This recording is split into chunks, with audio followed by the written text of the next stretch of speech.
Mama kungi betengo we kumoyi ingumada takana okyo sokinu kibanga se Manuele ngando mushisamye Manuele. All right. Hey everyone. This is episode 11 of the Two Left Feet podcast. I was so happy to have Mr. Ricardo Ferreira on.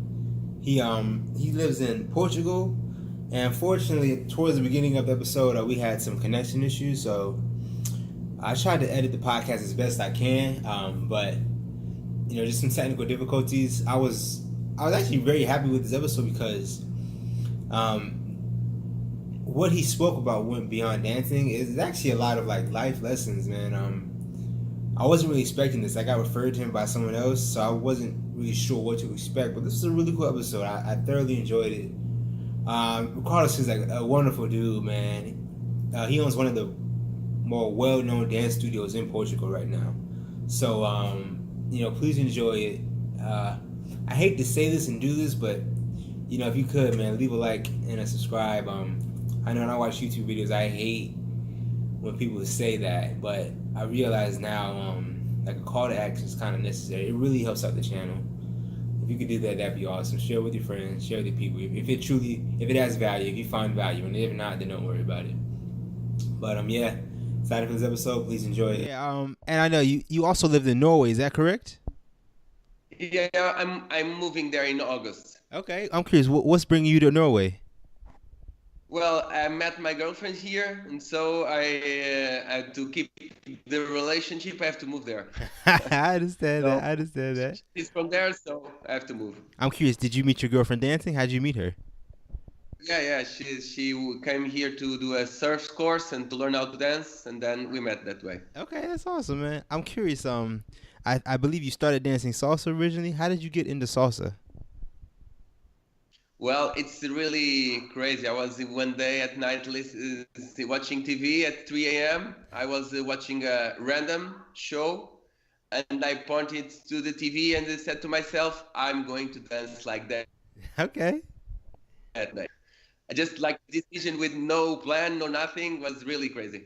Okay. Yeah. Okay. So how long did you dance salsa? How? How long have you been dancing salsa? So 2003, I started. 16. That's 16 years. That's a long time, man. Yeah. That's cool. That is a very long time. I'm curious. Did you perform at all? Yeah. Since 2006 or 7, I guess. Yeah. Okay. All right. Who did you perform with? I saw some videos you performed, but I couldn't get the name of the dance team. Yeah, so it's like performance in theaters, choreographies, but no, not any special shows. Okay, I understand. So you started dancing in 2003, started performing in 2006. At what point, or how did you find out about Kizomba and Simba? Well, Kizomba and Samba in Portugal, they started to be more present in the salsa parties. From 2006-7, and every salsa party adds a little kizomba too. And then I met it that way, and then I decided I have to learn this shit. I understand that. I'm curious. Who have you trained under, or how did you learn kizomba and Simba? Well, the way I learn is the way I adopted for my students here to learn in my school. The best way for you to learn is to have several different teachers. So to my students, I say the same. They're doing my classes. You should try this class to use this other teacher, because I don't want them to get my style. Because dance steps everybody can learn. The style, you have to get your own style, and to get your own style, you have to develop it yourself, looking in and trying different styles. And then you'll find your style there in the middle somehow. But so the way I learned was exactly that. I did a lot of workshops with different teachers around the world, and that's how I developed. No, that's wonderful, and I really like how you say you have to develop your own style. I definitely understand that. I'm curious. If you could tell me who has been one of your favorite teachers or professors? Well, the guys I identify myself more with, I would say in terms of the type of dance, maybe Tomas Keita. I love his style. Then I love the style of Nuno and Nagila. They're from Oporto, Portugal. Okay. I love the style of Pechu. Hey, Pechu. I know Pechu. Yes. From Angola, yeah. So it's what I admire the most is the style of the teachers, because dance steps you can learn them through YouTube. Exactly. Yeah. But to learn the style, you have to breathe it. You have to be in the classroom. You have to talk with the person. You have to understand how the person moves. And that's the most difficult thing, because, for instance, the basic two of Kizomba, open and together, it's very simple. Is a base, very simple, right? Yeah. But you see the professional doing it, and you see an amateur, you catch the difference. Yes, so true. Yes, you're so right about that. Yeah. So the step is really the easy part. Mm-hmm. The style, how you do it, it's the key. Yes, I'm curious. So for amateurs out there, what tips can you give them to improve? Okay, amateurs, people that love how to dance and do it for sport, or do it because they love it, or do it because they want to meet new people, or because it's just fun and they really feel the rhythm. If they want to improve, I would say, which is very difficult these days, is to keep doing some classes, because what we see here in Portugal is that people do 1, 2, 3 months classes, and they go right to the social, to the parties. And one day they wake up and they think, well, I need some more classes, and they go back, and then go back to the social. So I think I always say to my students to keep doing some classes, always learn and practice it. So do some classes, try out different teachers, do some research. I don't know. I think it's important to these complements. Do classes and go to parties. Of course, yes. Also, always be a student. That makes sense. I'm curious. So I've never been to Portugal. What is the dance scene like in Portugal? Wow! If you want to learn Kizomba, it's the place. Oh. And I've been all over, and there's no other place. Like, it's not because I'm from here, because I really saw how it is around the world. So in Portugal, you have parties, Kizomba parties every day, several different Oh parties. my goodness. And so you can dance 7 days a week. And now what's happening is that are getting more and more often, we are seeing parties that start early. So people get out from the jobs, and they can start partying. That's instead awesome. of waiting for midnight.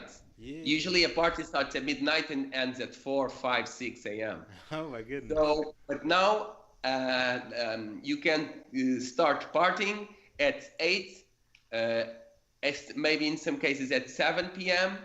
And then you can dance there, and then you can jump to another party, the party that starts at midnight. Oh, that sounds wonderful. It's getting crazy. But opportunities to dance, it's here. Workshops, teachers, everywhere. So pretty much the place to be. That's awesome. To learn how to. I'm curious. Since it's the place to be, is there a competitive market for Kizomba teachers? Is it oversaturated? Like a lot of them, too many? Yeah, I guess. Yeah, there's some Kizomba teachers. I wouldn't say there's too many. There's a lot. There's some Kizomba teachers, but the competition is the same everywhere, I guess. Not different from Salsa or Kizomba, or from other countries. It's natural, and it's no problem. I guess it's part of the market. I understand. So let me tell you, I'm from New Orleans, Louisiana, in the United States, and we have one Kizomba teacher in the city. So he has a control. Oh, okay. And so we probably can dance. We could dance maybe once a week. As a social, like once a week. Oh. Yeah. So it's just a little bit different. Okay, so I would advise the people that want to get some evolution to go to some festivals. Right. Because you need other sources of knowledge. I understand that if I was the only teacher in New Orleans, I would give the same advice to my students. Right. You can't learn from one person only. Well, you can, but it's not the healthy way.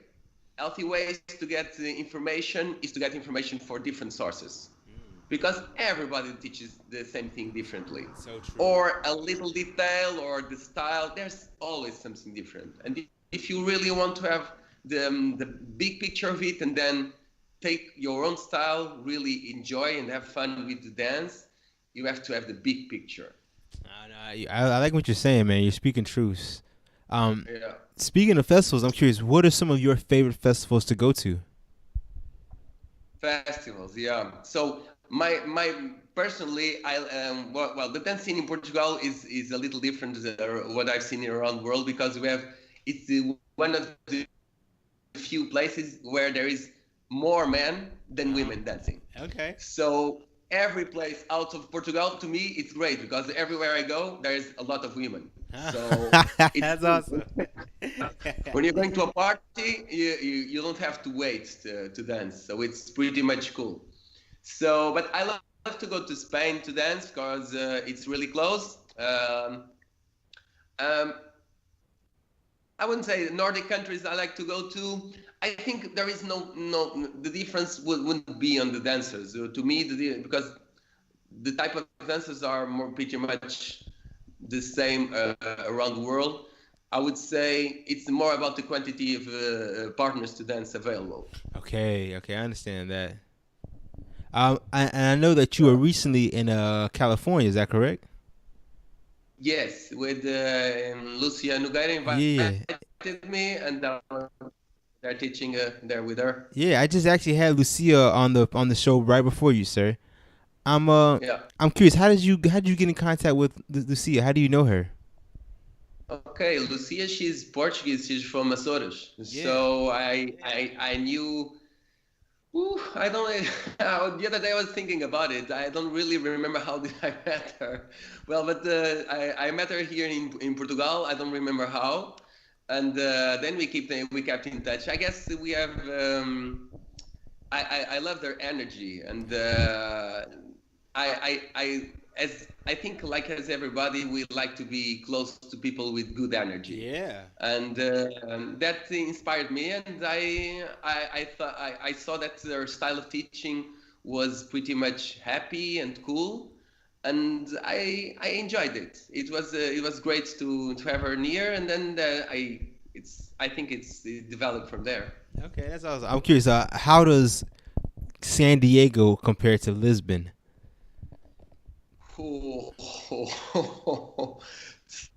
So in terms of the dancing scene, right? I guess overall, because I've never been to Lisbon. I've honestly never been to San Diego.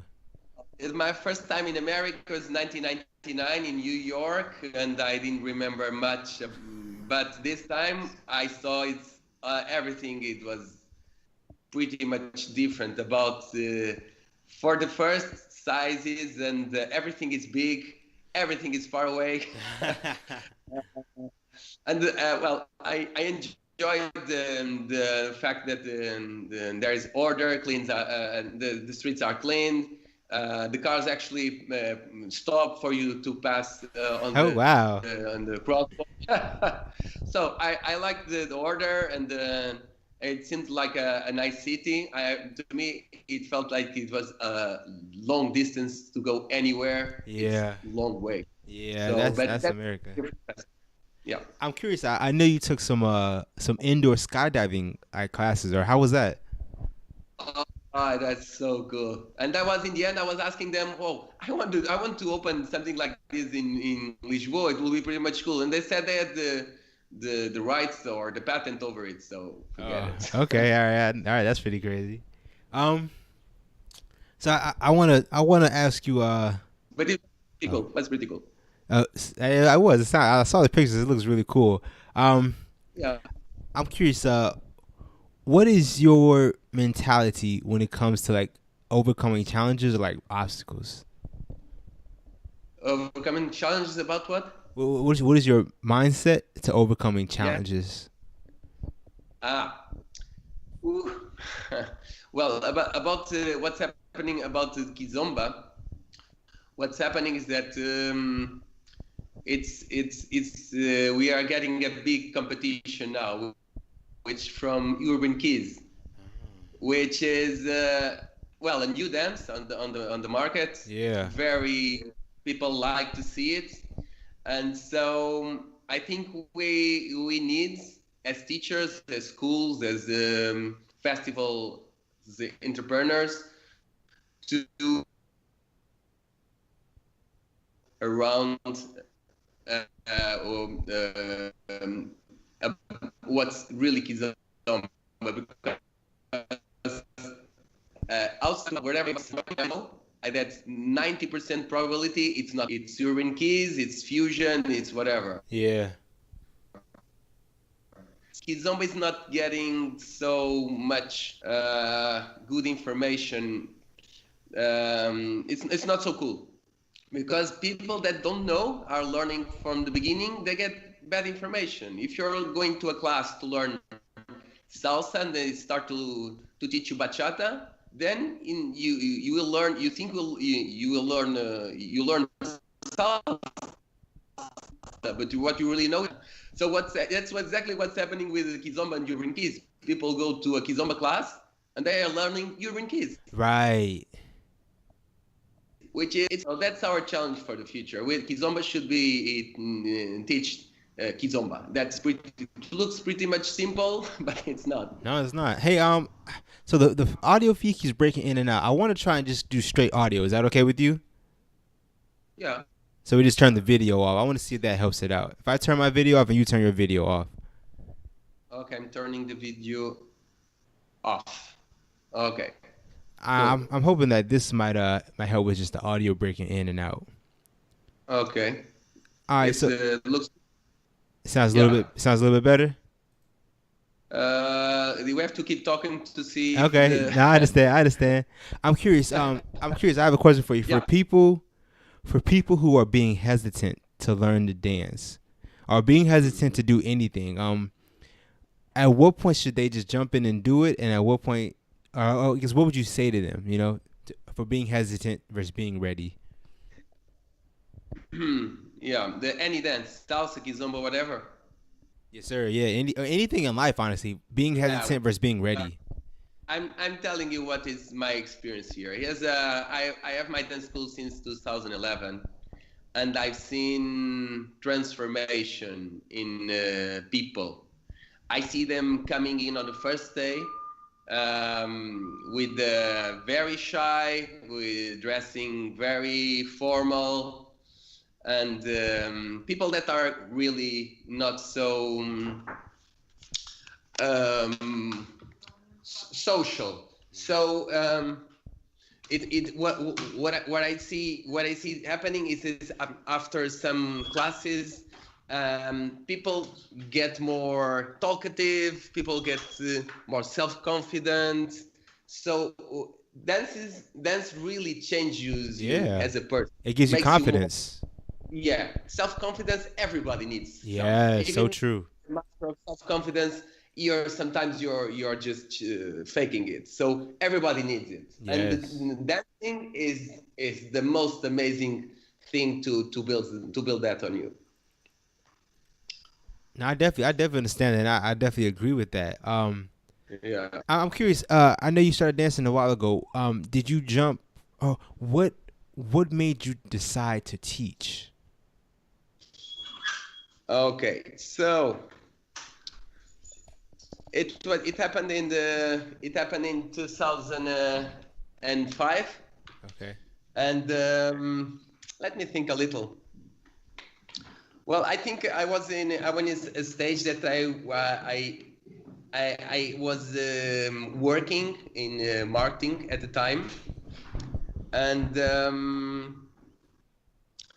I needed something that could fulfill me more. So I was looking for something. I knew it was on that area because that's the area I loved, and so I started a little not knowing what I was getting me into. Yeah. And after a while, I just discovered that that's what I love to do. And some years after, I quit marketing. I quitted a nice position. I quitted my salary, quitted the car from the company, a lot of things to start from zero to do what I loved. And so from there, since 2009, I'm doing professional dance, which is what I love, and that's how it started. That's awesome, man. So you quit your job to chase your dreams, which is so amazing. Yeah, yeah. I want. And I don't regret it for a second. Oh, that's awesome, man. I want to talk about those early years though, when you first started, because I know that had been the most difficult times. What was that like for you? Yeah, so the first years, the dance scene was quite strong here in Portugal. So I guess I got a little lucky because I got as much money I was earning in the marketing field. So was pretty much easy to build on. And so from there, then with the development of Kizomba, there are more students, but there's more competition, there's more everything. So it doesn't become so easy from there. So but that's no problem really. Just I love challenges, and that's pretty much cool. I understand. I'm curious. What is it like Yeah. to be a professional dancer and full-time teacher? What is that like? It's the dream job. It's when sometimes I don't say to myself, I say to my students, is this a job? It's not. I just love it. I love to dance. I love to teach. I have the opportunity to do it every day. It's a dream job. And I think when I think of this, I think most people don't have a dream job because they don't believe in themselves. Okay. And I think when you start to believe a little more, get a little more self-confidence, then you start to risk a little more. You start to think that you can do it, and then you actually jump into the dream. To do that, you have to be a little crazy. You have to believe in yourself, and just sometimes really just jump. Nah, man, that's awesome, man, and that's really insightful. Very helpful. It's a dream really, and this is what I think. It's sometimes people don't allow themselves to have some time to think, what do I like? People just do things because their friend did, or because all the friends are marrying, they are having kids, or everybody's working on this or studying that, and sometimes we just follow. Which is what society makes us. Society makes us try to make us to buy and follow and do this and that because it's like commercial and it's what it is. But then I think most of us don't have the time to think who I am, what do I like, and then stop and have some kind of decision, or at least say to themselves, I'm going this way, I'm going to do this, or I'm going to do that. And most dreams don't happen because people don't even dream. Just that. Oh yeah, that's serious, man. I'm curious. For you and yourself, what defines success to you? Mm. Yeah. Success is always a subjective, is a personal thing, because you can think you're successful, but your friend looking at you 1 meter next to you can say, no, yeah, I don't think this guy is successful. So it's always a little tricky. To me, being successful is waking up every day and being happy. To me, we're getting up every day. It doesn't matter if it's Monday or Sunday or Saturday, because I work every day. To me, it's the same. And I getting up and thinking that I can live from what I really love to do. To me, it's being successful. I don't measure it by my bank account.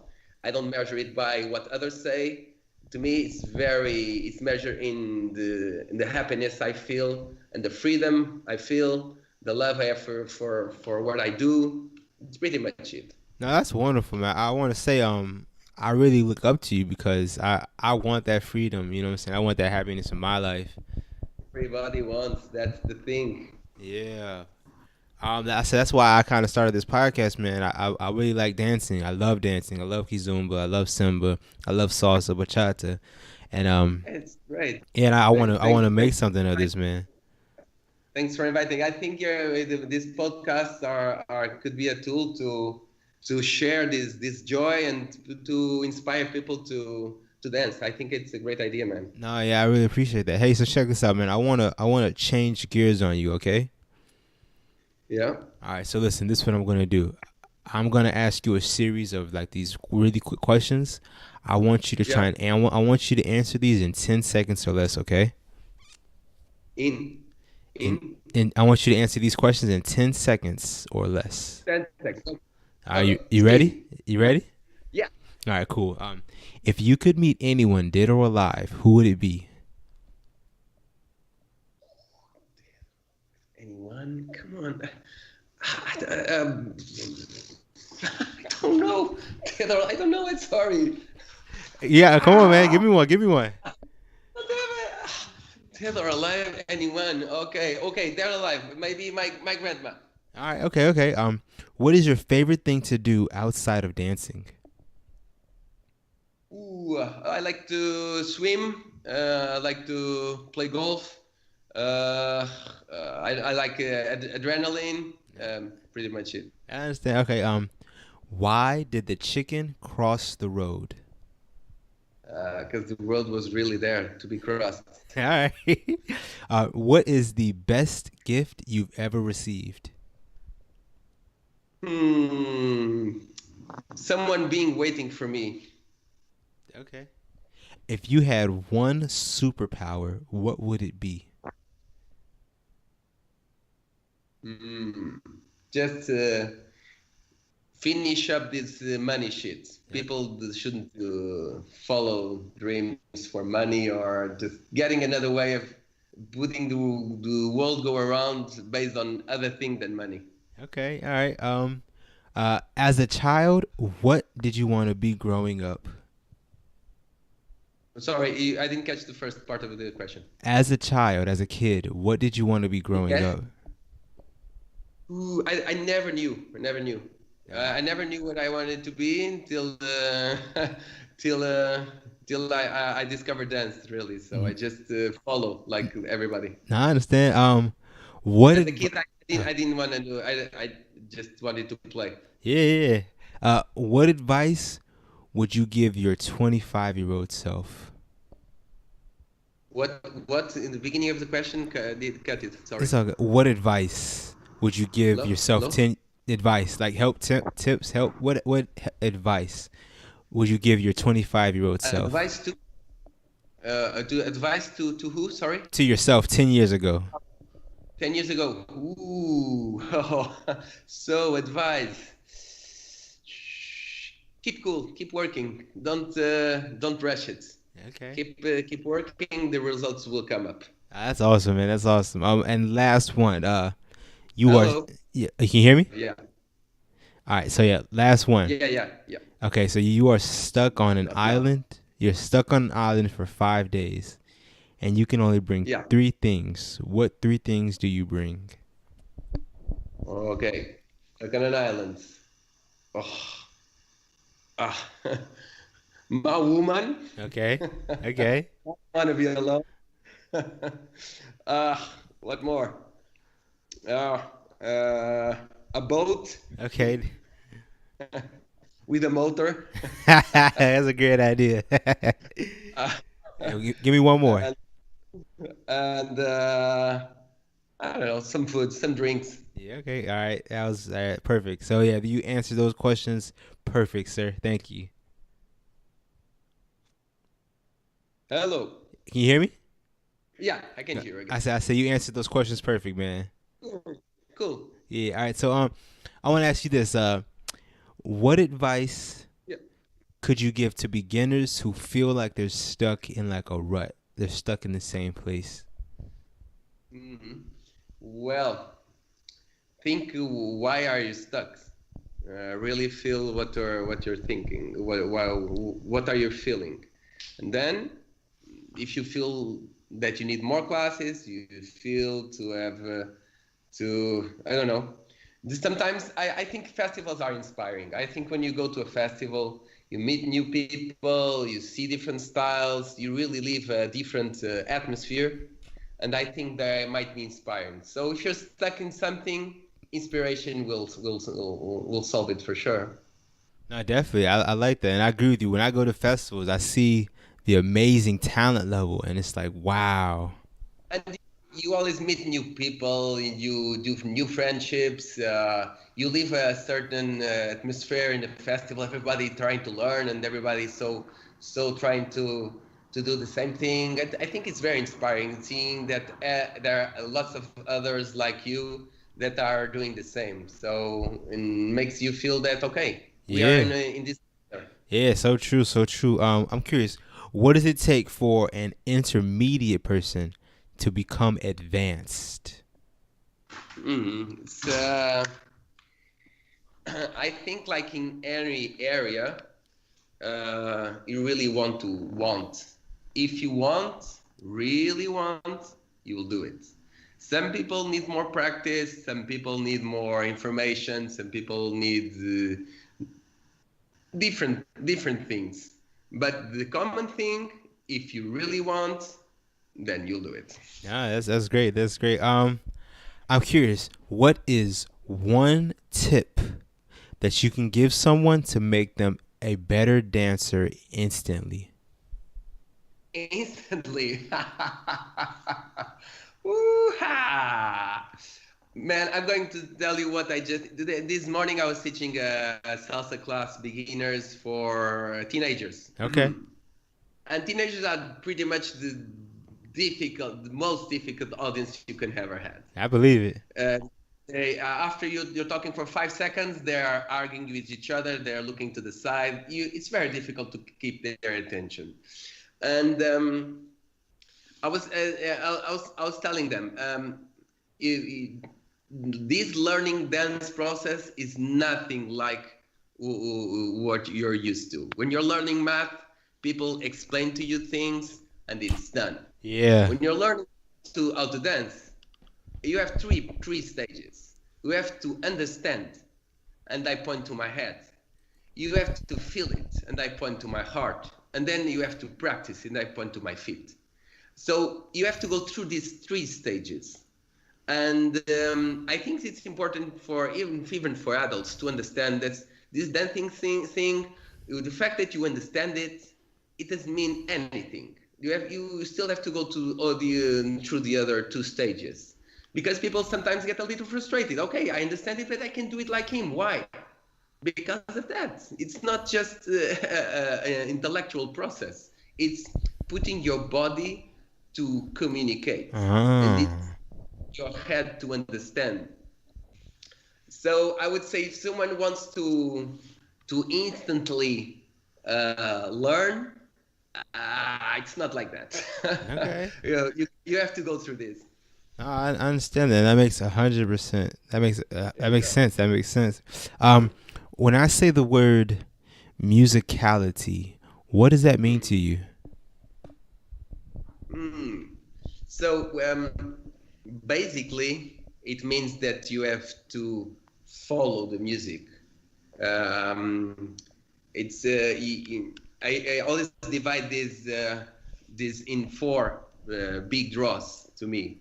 To me, when you're learning how to dance, you have to learn the steps, you have to learn the style, and then you have to learn how to connect, and you have to learn musicality. And on this big draw of musicality, if you don't use it, it doesn't matter if you have good connection, if you have good style, and if you know a lot of steps. You have to do all of that in the music. So musicality is pretty much what makes you dance, because you can do all that, not regarding the music, and it only makes you dance when you're doing it in the music. So it's a very important draw for me. Yeah, I understand what you're saying. I want you to tell me about some of your upcoming events. I know you're going to be at Mega Blazer in March and Bacha Kids in May. Is that correct? Yeah. Tell me, how'd you get involved with those events? You're talking about the next Sunday? I believe so. March 17th. Yeah, Mega Yeah. Blazer. So Beleza is pretty much the the best club in town. Oh. So if Lisboa is the best city to be to learn Kizomba, Beleza would be the best the best place in town to, or in this case in the world to dance, because it's the best floor, the best view by the river, the best sound system, everybody in a nice spirit. So what happened in this in Beleza is that we are having well, Beleza always has the Sundays to dance. It's like we call it a matinee. Matinee is when you dance in the afternoon and it goes through till the night. But what's happening is that this time I never wanted to celebrate my birthday. Don't really enjoy it.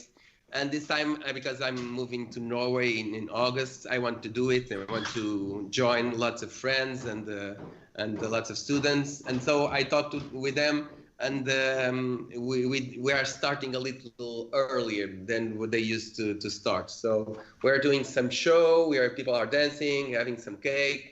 So pretty much that's the event I'm associated. I'm organizing for this my birthdays, and so we are having some choreographies, dancing, and having fun. That's gonna be cool, man. I'm curious, how old are you gonna be turning? Oh, that's sad. That's pretty much why I don't really like to celebrate. I'm turning 44. Okay, no, man, you look good and you're still dancing, so you gotta be in good health, man. Still dancing? You're joking me? Well, I'm going to tell you something. I have a student that is 78, I guess. Oh wow. He started to learn when he was 68. And at that time, I told him, man, in 10 years, you'll be awesome. Because he was saying, hey, it's too late for me. I'm 68, I told him at that time, 10 years, it makes now the 10 years now. Man, in 10 years, you'll be the best dancer in your street. Yeah. So it's when you think about it, it's awesome. If you start at 68 like this guy did, now he's 10 years experience. He gets to a party or to a wedding, whatever, and he can dance. He's giving a show. Well, it's never too late, man. No, that's wonderful. That's great. That's great to hear, man. Yeah. I'm curious, man. I know you're probably busy. How can people get in touch with you if they want to contact you? Well, truly, I'm so bad with the phone, so I'm usually currently using the Facebook, which is easier for me to answer messages as different time zones, and so I'm using more the Facebook. Okay, I definitely understand that. So, hey, Mr. Ricardo, I want to really thank you for taking the time out your day to talk to me, man. I really appreciate that. Thank you so much for inviting. Thank you so much for this show and for letting me share some of my thoughts. Thank you for inviting me, Terrence. Of course, man. I'll tell you what, if I'm ever in Norway, we have to link up, sir. Yeah. And if you're ever in New Orleans, you got to come by, man. I'll show you some good spots. Okay, I will. I'm not forgetting what you're saying, man. Don't forget it, man. Hey, so listen, man. Enjoy the rest of your day, all right? If you ever come to Lisboa, you're well before August. Before August, you can stay over. Don't worry about it. Have extra room. You're invited. Oh, I really appreciate that, man. You're too kind. You're far too kind. Mi casa es su casa. Mi amigo. Hey, enjoy the rest of your day, sir.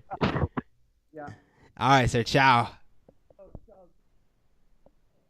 Oh, you're breaking up. You broke up, man. I don't know. That dude broke up. I'm sorry, bro.